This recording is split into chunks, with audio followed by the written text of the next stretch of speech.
There is a moment every gardener knows. You walk outside in the morning, coffee in hand, expecting to see green. And instead, you see drooping leaves, brown edges. A plant that was perfectly fine yesterday and today looks like it is giving up. You water it, you move it, you talk to it, maybe. And sometimes it comes back. But sometimes it does not. And that feeling, that quiet frustration of watching something you cared for simply die, is something most gardeners carry silently. What if I told you that almost every single time that happens, it is not your fault? What if the problem was never the plant, never your care, never your soil, never even the weather? What if there is one simple, almost embarrassingly affordable thing that changes everything? One thing that costs less than a cup of coffee. $3. Sometimes less. And yet it works on seedlings, on houseplants, on struggling garden beds, on transplants that are going into shock, on cuttings that refuse to root, on fruit trees that look half dead. It works in summer heat. It works in early spring cold. It works whether you are an experienced grower or someone who has killed every plant they have ever owned. I want to be very clear before we go any further. This is not a magic potion. This is not a gimmick. What I am going to share with you today is rooted in soil science, in plant biology, in centuries of agricultural knowledge that somehow got buried under expensive products and complicated gardening advice. And I am going to walk you through it completely, what it is, why it works, how to use it, and how to make it part of a long-term system that means you will almost never lose a plant again. Before we go further, if you find value in this kind of content, if you care about growing your own food, about being more self-sufficient, about having real knowledge that works in real life, please take a moment right now and subscribe to this channel. Hit the like button. It genuinely helps this information reach people who need it. And please, stay until the end of this video. Because everything I share today builds on itself, and the final piece is the one that ties it all together in a way that will change how you see your garden forever. Let us start with something that most people do not think about. We live in a time when food insecurity is not a distant concept anymore. Supply chains have shown us their fragility. Grocery prices have risen in ways that feel almost impossible to keep up with. Seeds are selling out. Fertilizer prices have spiked. And more people than ever before are turning to their backyards, their balconies, their windowsills, trying to grow something, anything, to reclaim just a little bit of control over where their food comes from.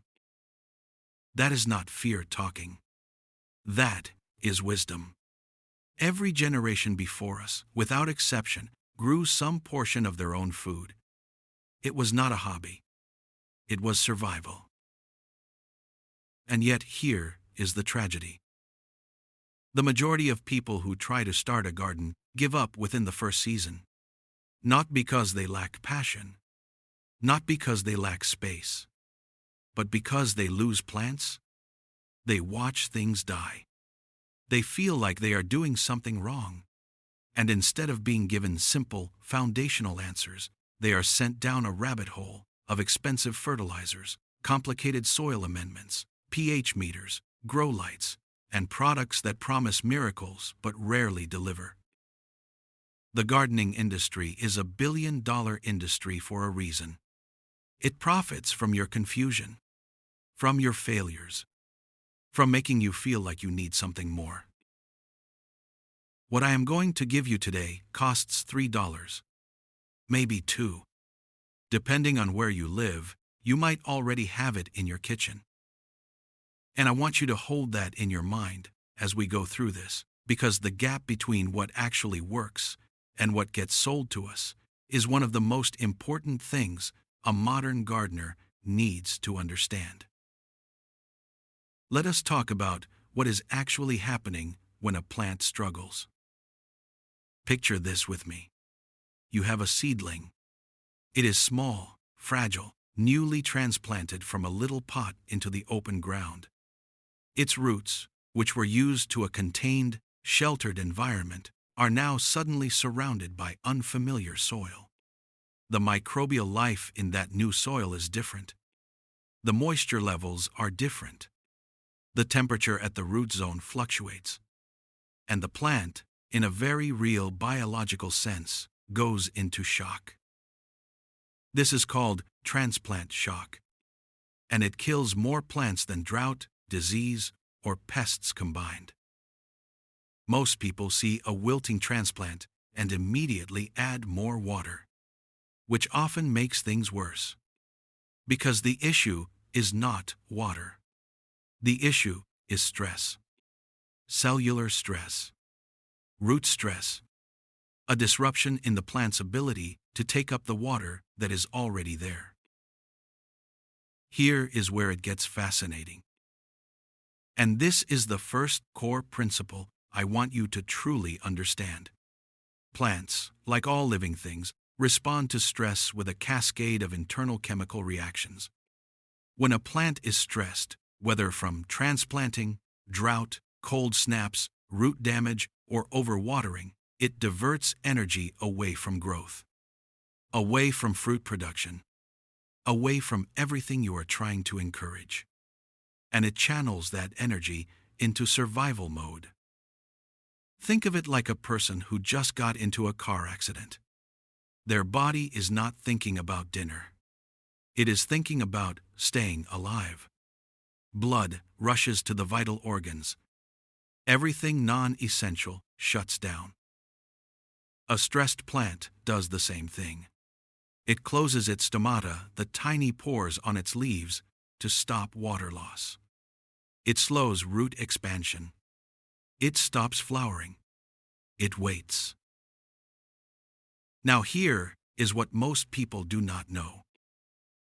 There is a specific biological signal that a plant needs in order to come out of this emergency state. A signal that tells the cells, the crisis is over. You can begin growing again. And that signal has a name. It is called cytokinin. Cytokinin is a plant hormone. It promotes cell division. It encourages root development. It triggers the plant to push out new growth rather than hunker down in survival mode. And here is the remarkable thing.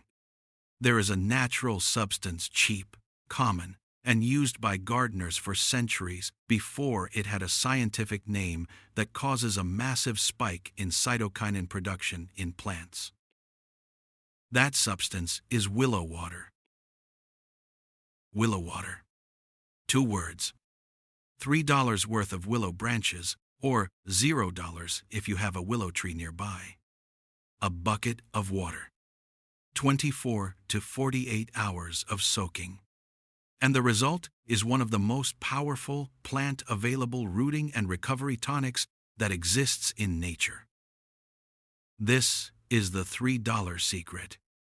And I want to take the next several minutes to explain exactly why it works, because when you understand the why, you will never forget it, and you will use it at exactly the right moments. Willow trees are one of the most resilient plants on earth. Snap a branch off a willow and push it into wet soil. Walk away. Come back in 2 weeks. Roots. New leaves. A living plant. The willow does not need careful preparation or special conditions to propagate.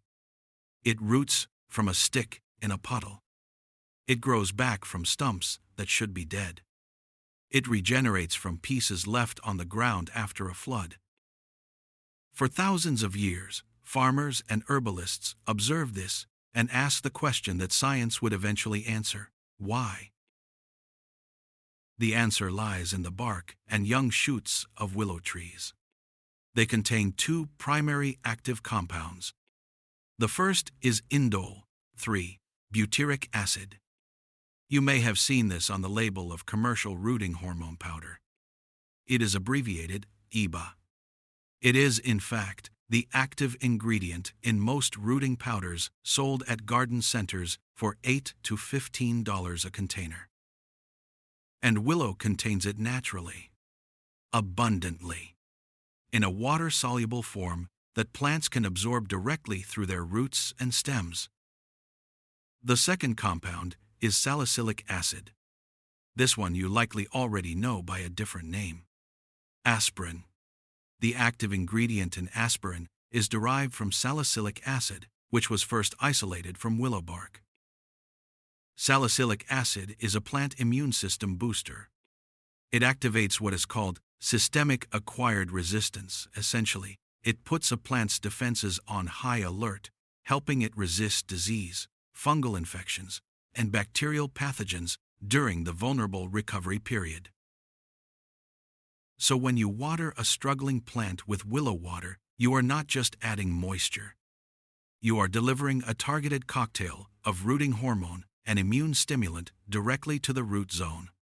You are telling that plant, on a chemical level, that it is safe to grow, that the crisis is over, that there are resources available.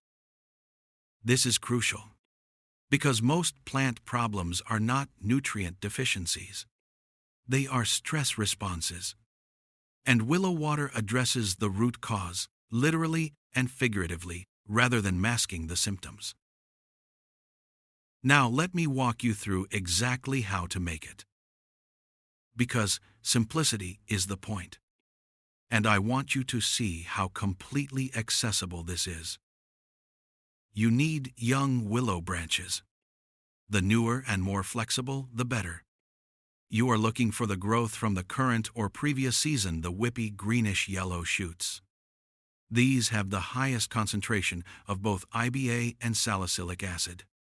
Old woody willow branches have far less. If you do not have a willow tree near you, check local parks, riverbanks, or drainage areas. Willow trees love water and often grow wild near streams. You can also buy bundles of willow rods very cheaply from craft stores, garden centers, or online, which is where that $3 figure comes from. Cut your young branches into pieces roughly 2 to 4 inches long. The smaller the pieces, the more surface area you expose, and the more of those active compounds leach into the water. Place them in a bucket or large jar. Cover with water, either room temperature tap water or collected rainwater. If you can use rainwater, use it. It has a slightly better mineral profile for this purpose. But tap water works perfectly fine. Now, you wait. 24 hours gives you a mild solution. 48 hours gives you a medium-strength solution.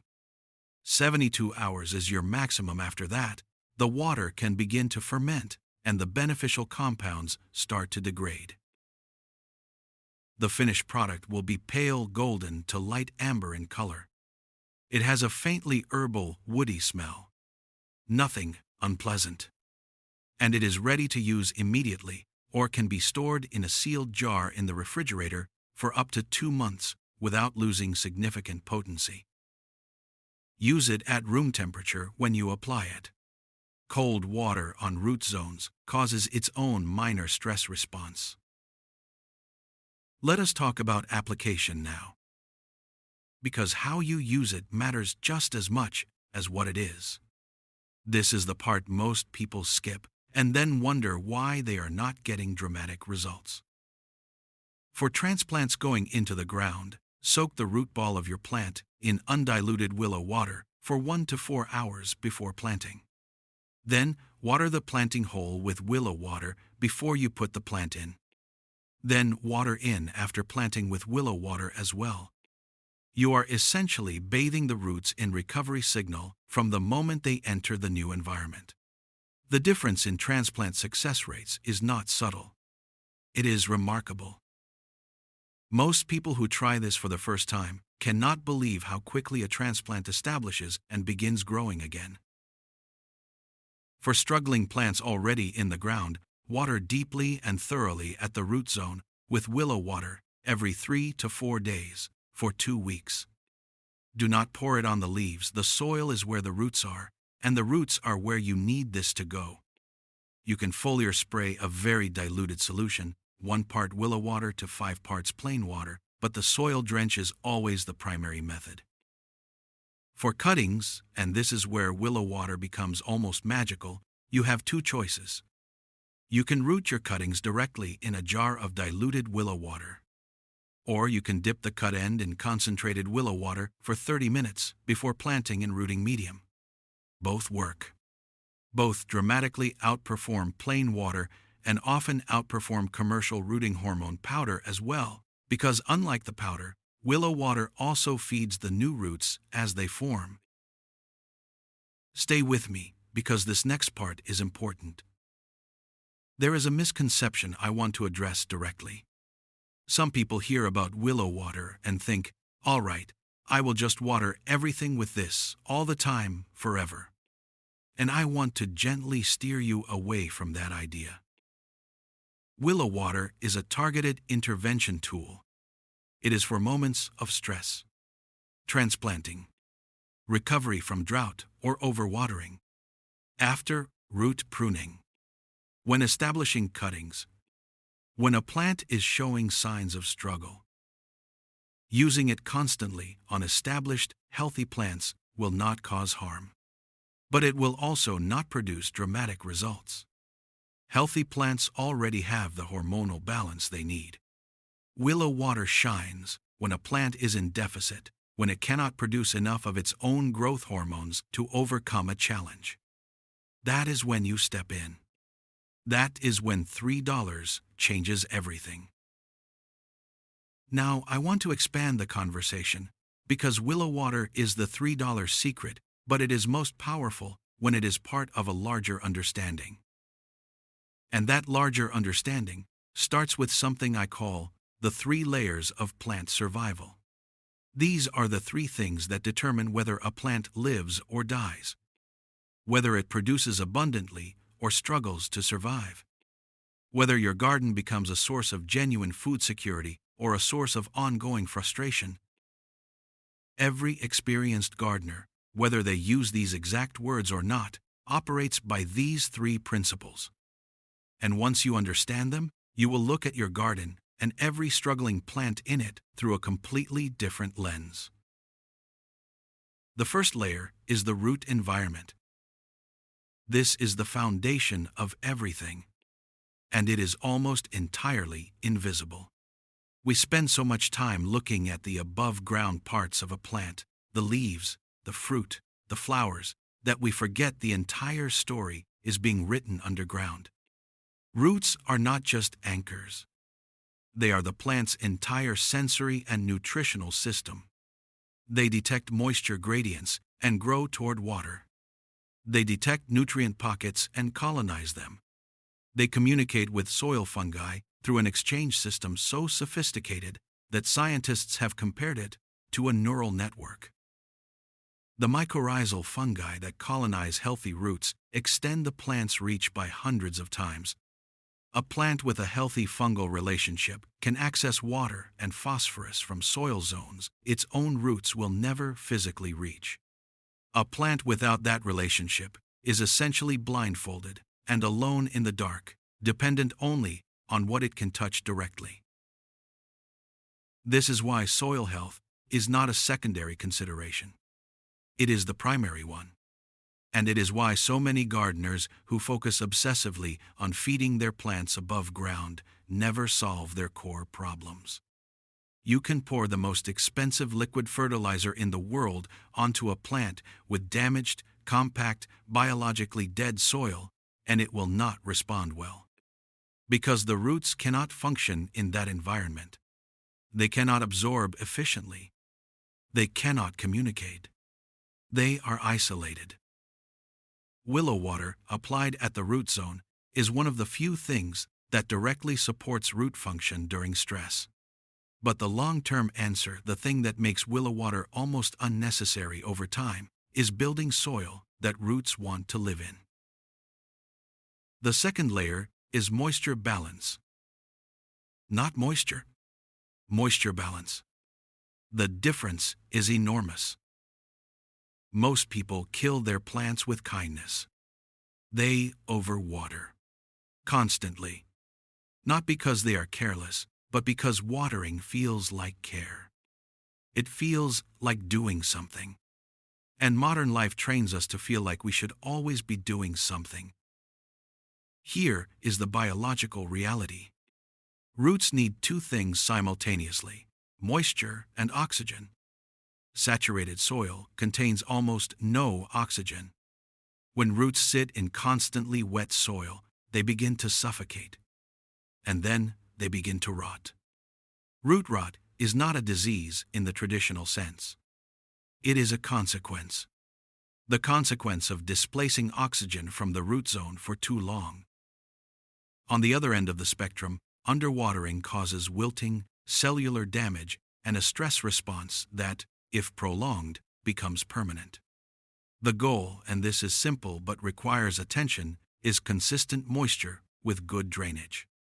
Soil that holds water long enough for roots to drink, but drains well enough that oxygen can re-enter between waterings.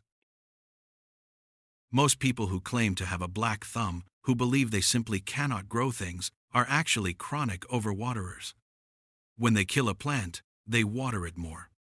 When that does not work, they add fertilizer. When that does not work, they move it to more sun. They are treating symptoms, all while the real problem, root oxygen deprivation, gets worse. Learning to read your soil before watering is one of the highest value skills a gardener can develop. Push your finger 2 inches into the soil. If it is cool and moist, wait. If it is dry and pulls away from the container walls, water deeply and thoroughly until it drains. That is the entire system. It costs nothing. It works on everything. The third layer is stress timing. This is the concept that most gardeners never encounter, and it is one of the most powerful things I can teach you. Every plant has a biological timeline. Germination, establishment, vegetative growth, flowering, fruiting, dormancy. At different points on that timeline, the same stress has a completely different impact. Transplant a tomato seedling when it is in active vegetative growth. It recovers quickly and vigorously. Transplant that same variety when it is actively flowering. You risk losing the entire first flush of fruit to transplant shock. Water stress a fruit tree during dormancy? Minimal impact. Water stress that same tree during fruit set? Catastrophic. You can lose 70% of your crop in 3 days of drought at the wrong moment. Understanding stress timing means understanding that identical interventions produce wildly different results depending on when you apply them. And this is why experienced gardeners seem to have an almost instinctive ability to respond correctly to plant problems. It is not instinct. It is pattern recognition built on understanding the biological timeline. Willow water is most powerful when applied at the beginning of a stress event, not in the middle of a full-blown crisis. When you transplant, use it immediately. When you see the first signs of wilting in a transplant, use it immediately. The earlier you intervene, the less recovery work the plant has to do, and the faster it returns to productive growth. This is true of almost every garden intervention. The best gardeners are early responders. They catch problems in their first stages before they become irreversible. And the way you develop that ability is by being present in your garden. Not frantically checking every hour, but quietly observant. Walking through your growing space once a day and asking, what does this plant look like compared to yesterday? Small deviations, slightly less turgor in the leaves, a subtle color change, a slowing of new growth. These are the signals that precede crisis by days or weeks. Let me tell you about something that happened in a small community garden about 3 years ago. It was early spring. A group of families had been growing together for 2 seasons. They had a large plot. They had invested in good seeds, in compost, in drip irrigation. And then there was a late frost, a hard one, unexpected, after all the transplants were in the ground. Overnight, nearly 40% of their tomato transplants were damaged. Leaves had turned soft and translucent. Stems near the soil line had that characteristic darkening that means cold damage. One of the older gardeners, a woman in her late 60s who had been growing food since she was a child, went home that evening and came back the next morning with 2 5-gallon buckets full of willow water she had made overnight from branches cut along the fence line of the property. She said nothing to anyone. She just walked the row of damaged transplants and watered each one carefully at the base. Slow and deliberate. The people who watched her thought it was a waste of time. They assumed those plants were gone. 3 days later, new growth was visible on almost every plant she had treated. New leaves. Recovery. The cold had damaged the above-ground tissue, but the roots had been primed to respond, and they did. The plants that had not been treated with willow water were, in most cases, composted that week. That is not a miracle. That is chemistry. That is biology. That is the result of understanding what a plant needs in a specific moment of stress and providing exactly that. And I tell you that story not to impress you with the tool, but to impress upon you the value of this kind of knowledge. This woman did not buy anything. She did not call an expert. She did not panic. She knew what to do because she had the knowledge. And knowledge in a garden, like knowledge in any area of life, is what separates those who produce results from those who are perpetually at the mercy of circumstances. I want to go deeper now on the salicylic acid component, because I think it is underappreciated even by people who are already familiar with willow water. Salicylic acid is, in plant biology, what a vaccination is in human medicine. It does not treat an active infection. It prepares the plant's immune system to deal with one. When a plant is exposed to salicylic acid, whether it produces it internally in response to a pathogen or absorbs it from an external source like willow water, it triggers a cascade of protective responses throughout the entire plant body. The technical term is systemic acquired resistance, SAR. What this means practically is that a plant watered with willow water is significantly more resistant to fungal disease, bacterial infection, and even some viral pathogens for a period of several weeks afterward. This is profoundly relevant in the context of transplanting, because newly transplanted plants are at their most vulnerable to soil-borne pathogens precisely when they are already under stress. The wound sites created by root damage during transplanting are entry points for Fusarium, Pythium, Rhizoctonia, the main soil-borne fungi that cause damping off and root rot. Willow water addresses this vulnerability directly. Most gardeners who lose young seedlings to what they call damping off, where a perfectly healthy seedling suddenly collapses at the soil line, are watching a fungal attack succeed because the plant had no chemical defense primed. A seedling started in sterile seed starting mix, kept in a warm, controlled environment, and then moved to garden soil, encounters a completely new microbial world. Watering that seedling with diluted willow water during its first week in the ground prepares it for that encounter. Not every seedling will face a fungal challenge, but the ones that do will be significantly better equipped to survive it. And in a food garden, where every transplant represents weeks of effort and real food production potential, the cost-benefit ratio of spending $3 and 2 days making willow water is almost incomprehensibly good. Now, let me address a question that some of you are already forming. What if I do not have access to willow trees? What if they do not grow in my region? This is a fair concern, and it has good answers. First, willow trees are among the most widely distributed trees in the temperate world. They grow on every continent except Antarctica. They grow in deserts, in mountains, in wetlands, in suburban parks. If you are in a temperate climate, the probability that there is a willow tree within a mile of you is extremely high. It is worth taking a walk and looking. Second, craft stores and basketry supply companies sell dried willow rods in bundles very cheaply. Even dried willow, rehydrated in warm water, releases a significant concentration of active compounds. The process is exactly the same. Third, and this is the most exciting option, you can grow your own willow. A single small willow branch, pushed into moist soil, will root and begin growing within a few weeks. Within 2 to 3 years, you will have a substantial shrub or small tree, providing you with an essentially unlimited, completely free supply of rooting material for the rest of your life.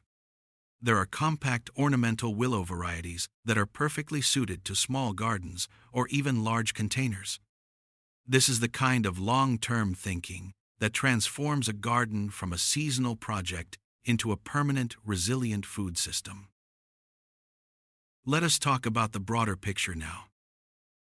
Because I started this video talking about food security and self-sufficiency, and I want to come back to that thread because it is the real reason all of this matters. Growing your own food is not about being extreme or ideological. It is about pragmatism.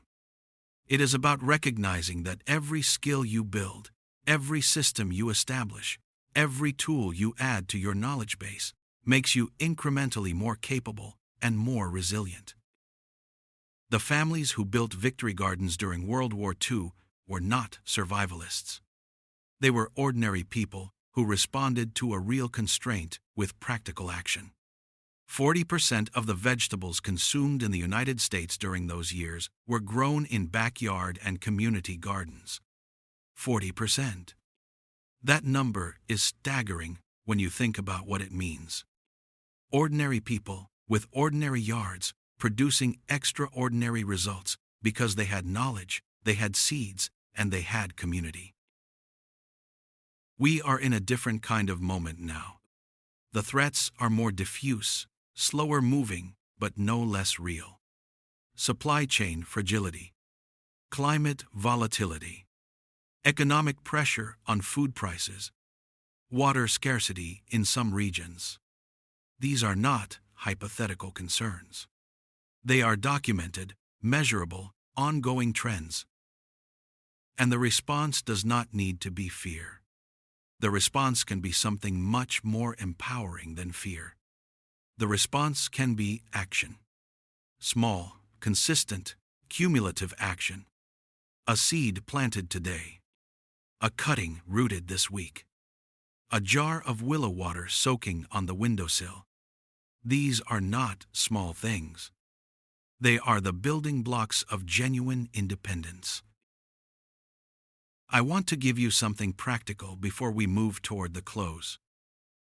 A simple framework for integrating willow water into your garden year-round, not just in emergencies, but as a foundational seasonal tool. Because like all the best things in gardening, the results are compounding. The more consistently you use this, the better your plants establish, the better your soil biology develops, and the less often you face the crisis situations where you need it most. In early spring, when you begin starting seeds indoors, make a batch of diluted willow water, 1 part willow water to 4 parts plain water, and use it as your watering solution for seedlings from their second week onward. Not from day 1. Germination does not need it. But the transition from cotyledons to true leaves is a physiologically demanding period, and willow water during that window produces noticeably stronger, stockier seedlings with better root mass. When the time comes to harden off your seedlings, that transitional period where they go from the controlled indoor environment to the outdoor world of wind, temperature swings, and intense light, Use full-strength willow water for the last indoor watering and the first 2 or 3 outdoor waterings. You are supporting them through what is arguably the most stressful transition in the life of an annual plant. At transplant time, the protocol I described earlier: soak the roots, water the whole, water in after planting. Repeat every 4 days for 2 weeks. Then step back. Watch the plant establish. You will notice the difference. Through the growing season, keep a small container of willow cuttings soaking so you always have fresh willow water available within 24 to 48 hours. When you see early signs of stress in any plant, unusual wilting on a non-hot day, discoloration, slowed growth, leaf curl, respond immediately with a deep willow water drench. Early intervention is always more effective than late-stage rescue. In late summer, as you begin taking cuttings from your favorite plants to overwinter or propagate herbs, peppers, tender perennials, willow water is your rooting medium. A clean glass jar, fresh willow water, and your cuttings. Change the water every 2 days. Most cuttings will show root nubs within 1 to 2 weeks. Some will surprise you. In autumn, as perennial plants prepare for dormancy and you are doing your final garden preparations, a generous willow water drench at the root zone of your fruit trees, berry bushes, and established perennials gives them a last-season immune boost before the cold. Salicylic acid production in plants naturally increases as temperatures drop. You are supplementing that process and strengthening their winter resilience. This is a complete, year-round system that costs you almost nothing in money and very little in time. But it requires something that money cannot buy: attention, presence, the willingness to be in your garden, to observe, to notice, and to respond. That, more than any product, more than any technique, is what separates the gardener who consistently produces food from the one who consistently struggles. Knowledge without attention is useless. And attention without knowledge leads to well-intentioned mistakes. The two together produce something remarkable. There is one more thing I want to address, and it is something I feel strongly about. We live in an age of information abundance. There has never been more gardening content available. More YouTube videos, more blogs, more products, more advice, and paradoxically, more confusion, more overwhelm, more gardeners who feel like they should be doing more, buying more, knowing more, and who feel paralyzed by the complexity of it all. I want you to hear this clearly. Growing food is fundamentally simple. It has been done by ordinary people with ordinary means for 10,000 years. The complexity is added. The products are added. The complications are added. The core of it, healthy soil, appropriate moisture, light, seeds, and attention, has not changed. Willow water is not a magic bullet. Nothing is. But it is a perfect representative of the kind of gardening knowledge that used to be common, that grandmother passed to grandchild, that neighbor shared with neighbor, and that we have largely lost in a single generation because we were told to buy things instead of learn things. Reclaiming that knowledge is not just about saving money. It is about reclaiming competence. Reclaiming the confidence that comes from knowing that you can take something broken and make it whole again with your hands and your understanding. That is not a small thing. In a world that profits from your dependency, knowing how to do things for yourself is a radical act. Let me give you one final, specific scenario, because I want you to leave this video with a vivid mental image that you can call on the next time you face a struggling plant.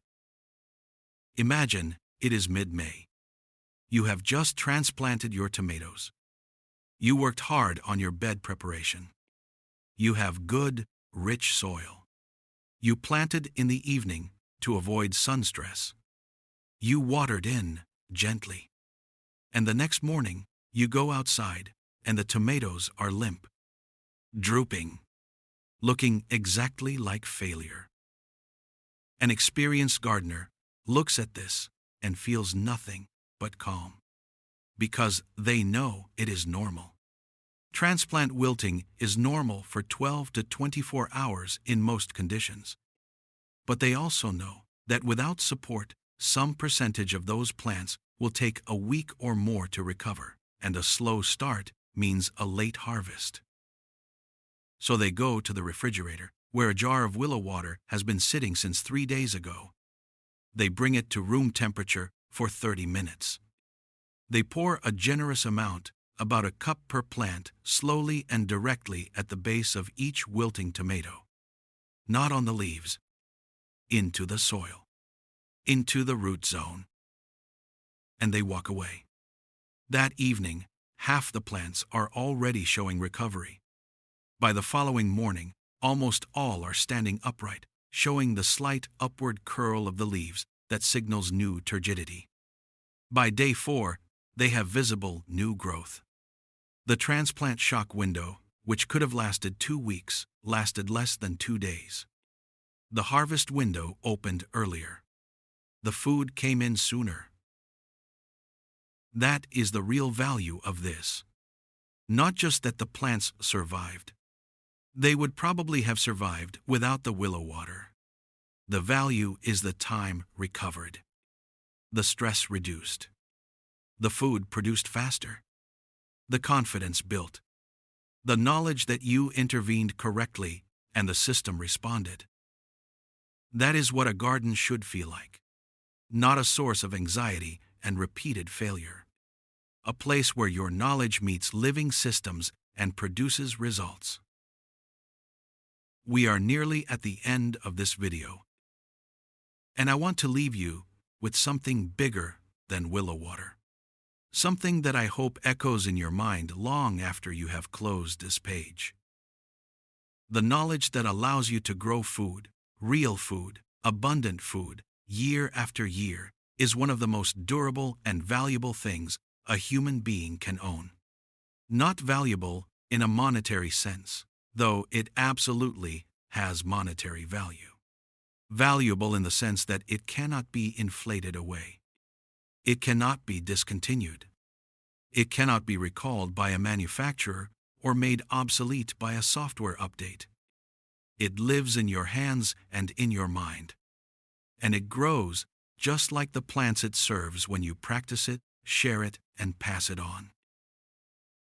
The people who will be most secure in the decades ahead are not the ones with the most money. They are the ones with the most skills, the most knowledge, the most community, the most capacity to produce what they need, to repair what breaks, to grow what sustains them.